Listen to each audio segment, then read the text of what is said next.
Kamusta, Cancerians? Welcome to Like a Tarot. Alamin natin ang mensahe na gustong ipaalam sa iyo ng mga cards. Para sa mga bagong viewers, ang reading na ito ay timeless reading, general reading at guide po lamang, kaya hindi po magre-resonate sa lahat. Kunin mo lang yung akma sa sitwasyon mo. At kung kailan mo ito napanood, yun ang start ng 1 week reading para sa iyo. Ikaw na bahala magpalit kung si person mo ito o ikaw.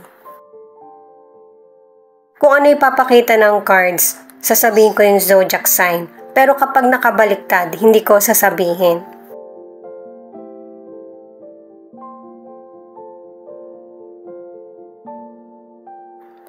Ang unang card, Ten of Swords. Ang zodiac ay Gemini. Itong card na ito ang nagsasabi na kung ano man yung mga pinagdaraanan mo sa buhay ngayon, ay ito na yung katapusan. Time na para mag-move on kasi meron ka ng bagong sisimulan na chapter ng buhay mo na mas positive. May mga tao din na marirealize yung halaga mo. Itong Ace of Pentacles ay Capricorn. Yung mga magandang pagkakataon na darating sa iyo dahil sa ito yung mas pinapahintulutan mo.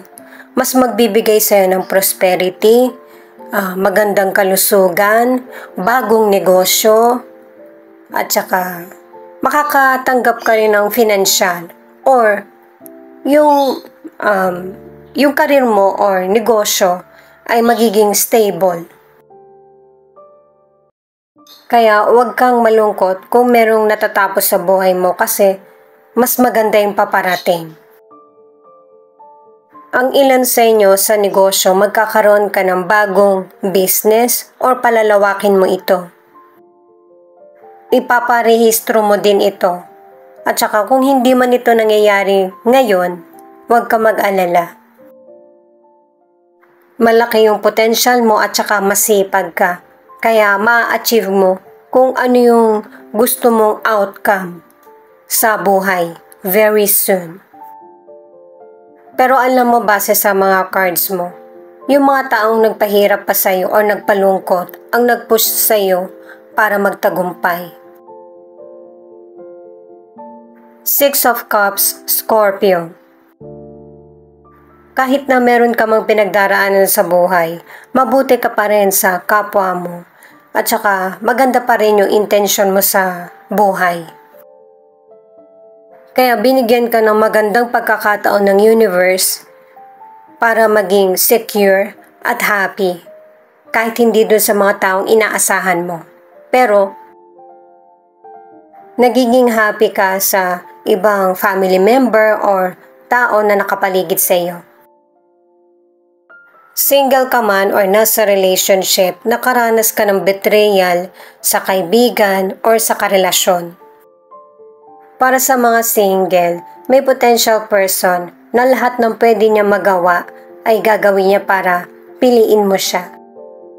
Ang ilan na nasa relationship ay pinatawad mo yung person mo, pinagbigyan mo siya, alang-alang sa family or sa matagal nyo ng pagsasama. Itong The Death ay Scorpio. Mukhang ayaw ng card sa decision mo. Pero tao tayo kaya mas maigi na malaman mo, ma-experience mo at maramdaman. Kasi kung meron kang taong pinagbibigyan, kailangan makasabay siya sa kung ano yung sinabi mo na naging problema sa koneksyon nyo. Kaibigan mo man siya or karelasyon. Lalo na't maraming challenges na dumarating sa buhay mo na hindi mapipigilan. The Emperor, Aries. Kaya pala kasi, ikaw yung person na stable, mature, responsable sa buhay. Priority mo din yung mga pinaplano mong pang long term na goal. Kaya natutupad mo yung mga pangarap mo. Kailangan ganito rin yung person na magiging kamatch mo. Yung pareho kayo ng mindset. Yun bang responsable? Sa financial, hindi maganda yung sitwasyon mo. Pero ang advice ng mga cards ay maging responsable at saka yung makatwiran sa paggamit ng financial. Kasi kung hindi ngayon, pwedeng sa susunod na linggo o kaya buwan, kakailanganin mo ng financial. Ang ilan dahil sa sisimulan ng negosyo or merong mga unexpected na gastusin. Itong Six of Wands ang nagsasabi na hindi ka masyadong makakapag-ipon ng financial or hindi ka makakahiram. Pero, base sa card na ito, makakapagsimula ka pa rin ng mga gusto mo. Halimbawa, negosyo, simulan mo sa maliit. Meron ding delay na mangyayari or yung oportunidad mapapakawalan mo. At itong sinasabi ng mga cards ay lesson sa iyo na hindi mo na dapat ulitin. Yung mga blessings, milagro, mauulit yan sa ibang panahon, pagkakataon or sitwasyon. Pero itong mga naging desisyon mo or habit, yan yung wag mo nang ulitin. Sa mga nasa relationship naman, mag-ingat sa kaibigan or kakilala na sisira ng happiness mo. Para sa mga single, naka-2 cards ka na maging confident sa sarili bago ka magmahal muli. 9 of Cups, Pisces. Ibig sabihin nito guys, yung mga pinapangarap mo patungkol sa career, sa negosyo, ay magkakaroon ng katuparan. Kahit yung pangarap mo para sa love. Hindi lang naman yan patungkol sa person mo, kundi patungkol din sa family at friends na totoong concern sa iyo. Magkakaroon ng emotional maturity at saka self-respect. The Empress, Taurus, 3 cards na para sa new beginning. Kasi dito sa 2 cards na to pinapakita na gusto mo na maging masaya yung buhay mo. Meron ka na kasing nakitang magpupuno ng kakulangan sa buhay mo. Ang ilan kasi sa inyo ang magiging focus mo yung karir mo o kaya negosyo. Kaya ito yung naging focus mo kasi gusto mong matugunan yung pangangailangan ng family mo sa aspeto ng financial. Ang ilan sa inyo sa kalusugan ay pregnant. At saka ang iba naman ay healthy yung pangangatawan mo. At saka ang ilan sa inyo magkasakit ka man, yung mga simpleng health problem. Ubo, sipon, yung mga ganun ba. At para sa ilan na nag-aalaga sa may edad na or may sakit, magkaroon ka rin ng time para sa sarili mo. Naka-2 cards ka na. Para naman sa ilang single, hindi magtatagal na single ka kasi meron pa ring person na magkakagusto sa iyo. Kahit na hindi ka ready or ayaw mo. Knight of Cups, Scorpio. Itong card na ito ang nagsasabi na maraming advancement, opportunities na darating sa buhay mo. Magpapatuloy ka na mag-move on. Marami kang magiging bagong kakilala na makakatulong para mas lalong mag-improve yung buhay mo o kaya lover. Para sa mga single, naka-2 cards ka na hindi mo kailangan hintayin na yung person ng lalapit sa iyo para mag-date kayo or magkausap. Hindi kasi nakagawian ng person na kapag meron siyang nagugustuhan, siya yung lalapit. Kung ganito yung behavior mo, baguhin mo para maging close ka dun sa person kahit maging magkarelasyon kayo or hindi. Pero dito sa cards, pinapakita na gusto ka rin ng person. Sa mga nasa relationship, ano man yung pinagdaanan nyo ng person mo, kasi yung ilan hindi naman ganun kabigat yung problem. Mas makikilala nyo ng person mo yung isa't isa, at saka mas lalo kayong magiging sweet. Titibay yung relasyon nyo.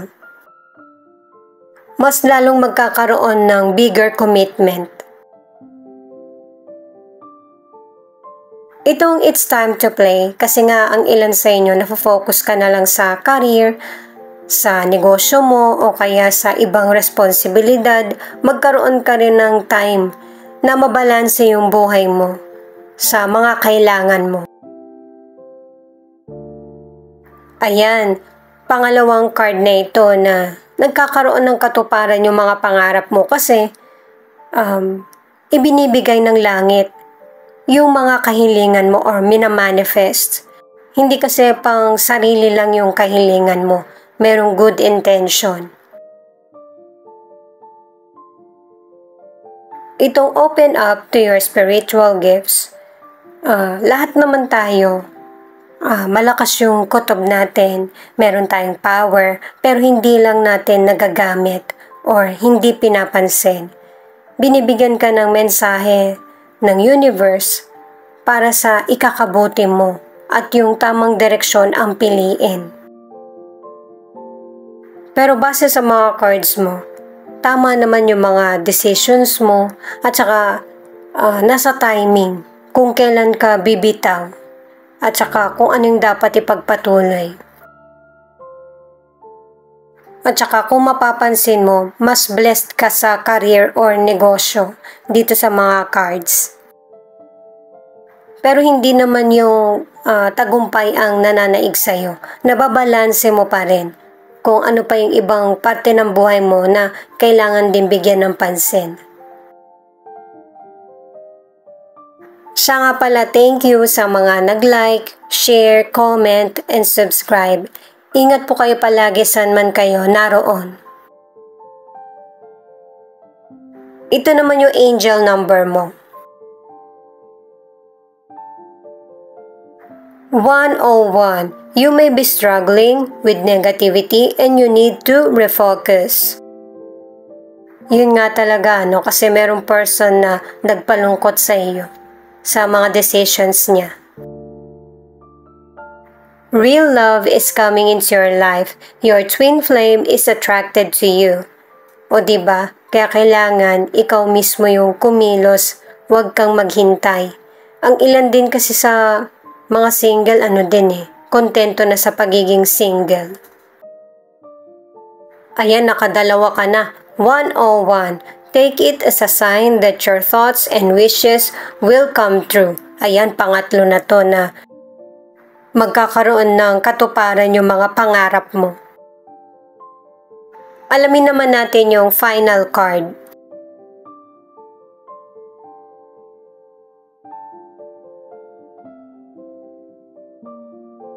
Ace of Swords, Libra.